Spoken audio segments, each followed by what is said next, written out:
सिर्फ एकमात्र बुक या फिर कह सकते हो सिर्फ एकमात्र ज्ञान जो आपको सही में सुधार सकती है, भीतर से, बाहर से नहीं, भीतर से एकमात्र ज्ञान जो आपको सुधार सकती है, उसके बाद आप बाहर सिर्फ इम्प्लीमेंट करोगे, वो है सिर्फ और सिर्फ भगवत गीता। चाहे आप पढ़ो, चाहे आप सुनो, कहीं पर भी ये ही एकमात्र है ज्ञान जो आपको भीतर से सुधार सकती है पूरी तरीके से। और प्रतीक भी जानने का कोशिश बहुत ज़्यादा करना चाहिए। प्रतीक बहुत ज़्यादा इम्पॉर्टेंट है कि ये किस चीज़ का प्रतीक है, ये जो बोले इस चीज़ का प्रतीक क्या है, ये बहुत ज़्यादा इम्पॉर्टेंट है। तो मैं आपको बताना चाह रहा हूँ जो एकमात्र चीज़ है गीता ज्ञान, वो सबके लिए अनिवार्य है।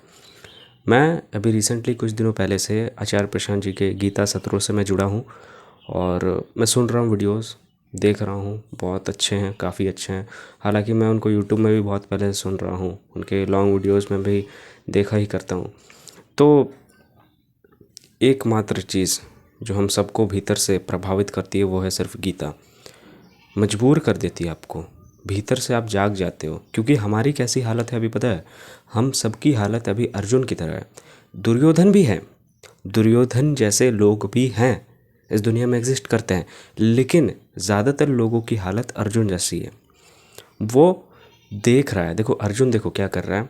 वो जब गीता ज्ञान जब कृष्ण सुनाने वाले हैं युद्ध स्थल में, मतलब कोई इंसान बिलीव नहीं कर सकता कि युद्ध भूमि में युद्ध शुरू होने वाली है और वहाँ पर गीता ज्ञान चल रहा है।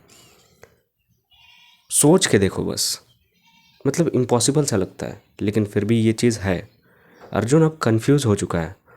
वो युद्ध स्थल में खड़ा होकर ऐसे ऐसे सवाल कर रहा है जो युद्ध के लिए इम्पोर्टेंट है ही नहीं।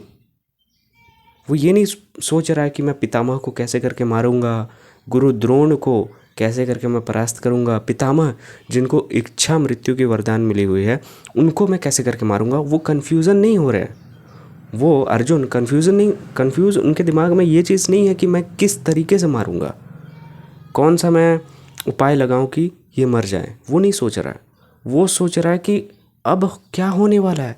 मतलब मेरी इतनी बुरी दशा हो चुकी है कि मैं यहाँ पर खड़ा हूँ और युद्ध होने वाला है और अपने भाइयों के बीच, और घमासान युद्ध, मरने वाले हैं, अपने भाइयों को मैं मारने वाला हूँ यहाँ पर। तो जो अर्जुन का चेतना है वो दुर्योधन के चेतना से उठ चुका है, दुर्योधन नहीं है। बहुत सारे लोगों का हालत दुर्योधन की तरह भी होता है, लेकिन उन्हें दुर्योधन को सबसे पहले अर्जुन बनना पड़ता है और फिर अर्जुन जाके कृष्ण के पास रहते हैं और चीज़ों को समझते हैं, गीता सुनते हैं। तो हमारी भी अभी के टाइम पे हालत अर्जुन की तरह ही हुई है। क्योंकि खासकर स्टूडेंट्स के बारे में अगर मैं बात करूं, जिनके दिमाग में, जिनके लाइफ में कुछ लक्ष्य है, उनका एक तरीके से कह सकते हो अर्जुन जैसे ही हालत है। एक लक्ष्य पाले हुए हैं, मतलब कामना है। अर्जुन के भी दिमाग में कामना थी, लेकिन अब कामना मर रही है। अब वो चाह रहे हैं कि मैं क्यों ही कुछ करूं।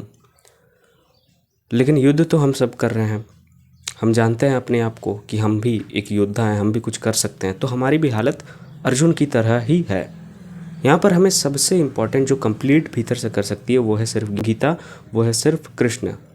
वो हमें भीतर से हमेशा बुला रहे हैं, हम देख नहीं रहे हैं। बात समझ आ रही है? तो ये सभी तरीक़ों से सभी के लिए कारगर होने वाली है और कारगर होती भी है गीता। जो लोग बोलते हैं ना कि बहुत लोग ये भी बोलते हैं कि सारे प्रॉब्लम का सॉल्यूशन एकमात्र गीता है, लेकिन वहीं पर बहुत सारे लोग ये भी बोलते हैं नहीं, अब मुझे बाहर निकलना है, पैसे चाहिए, तो क्या वो पैसे गीता देगा?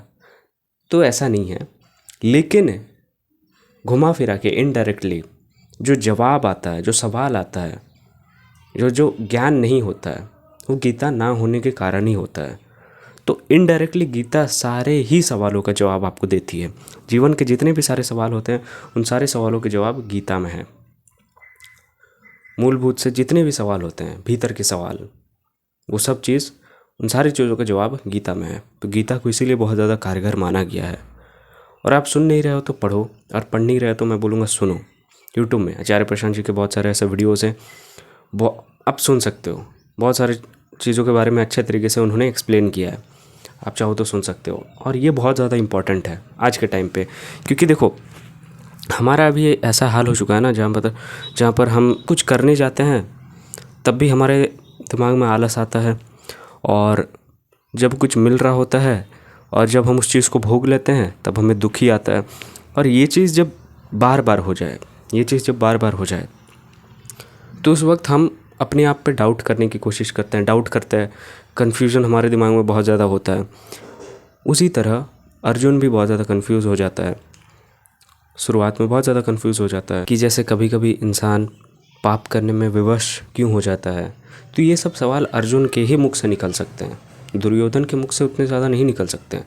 दुर्योधन को सबसे पहले अर्जुन बनना पड़ता है, उसके बाद अर्जुन भोगता है, फिर समझ जाता है, और फिर अर्जुन कृष्ण के सारथी बनता है और कृष्ण से सवाल करता है। बात समझ आ रही है? फिर उसके बाद अर्जुन कृष्ण के पास जाता है और कृष्ण से ऐसे सवाल करता है, और फिर उसके बाद कृष्ण ऐसे जवाब देते हैं।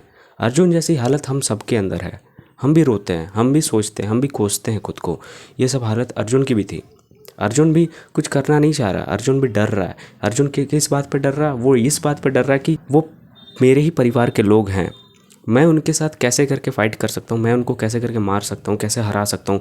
मतलब मैं तो कुछ बोल भी नहीं सकता, मारने की तो दूर की बात, मैं क्यों ही ऐसा करूं, मैं ये चीज़ नहीं चाहता हूं। और यही चीज़ हमारे दिमाग में है, हमारे भीतर यही चीज़ प्रेजेंट है। अहंकार जब बहुत, कह सकते हो, ये चीज़ भोग लेता है ना, तब उसे भी लगने लगता है कहीं ना कहीं, तब उसे भी पता चलने लगता है, वो भी थोड़ा बहुत संकेत देने की कोशिश करता है, अब कितना ही भोगूं, अब कितना ही भोगूं।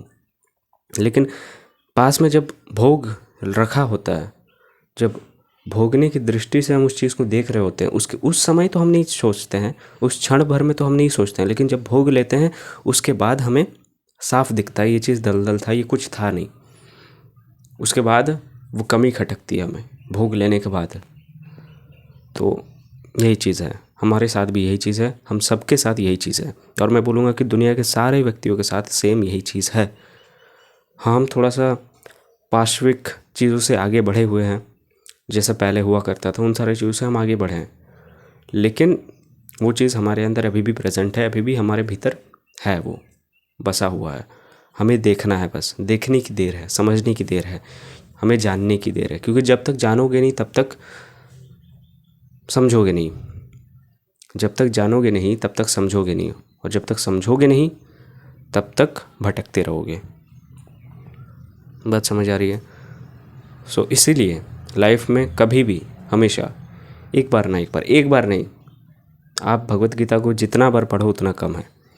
आप रोज़ पढ़ो, रोज़ ही पढ़ो, और सिर्फ पढ़ना इम्पोर्टेंट नहीं है, भीतर भीतर आ ही जाता है। अगर आप दिल से सवाल करोगे ना भगवत गीता से, अगर आप दिल से सवाल करोगे और जवाब ढूंढोगे, सारी चीज़ों का जवाब आपको मिलता है। भगवत गीता का इतना क्षमता है कि वो सारे सवालों का जवाब आपको दे सकती है।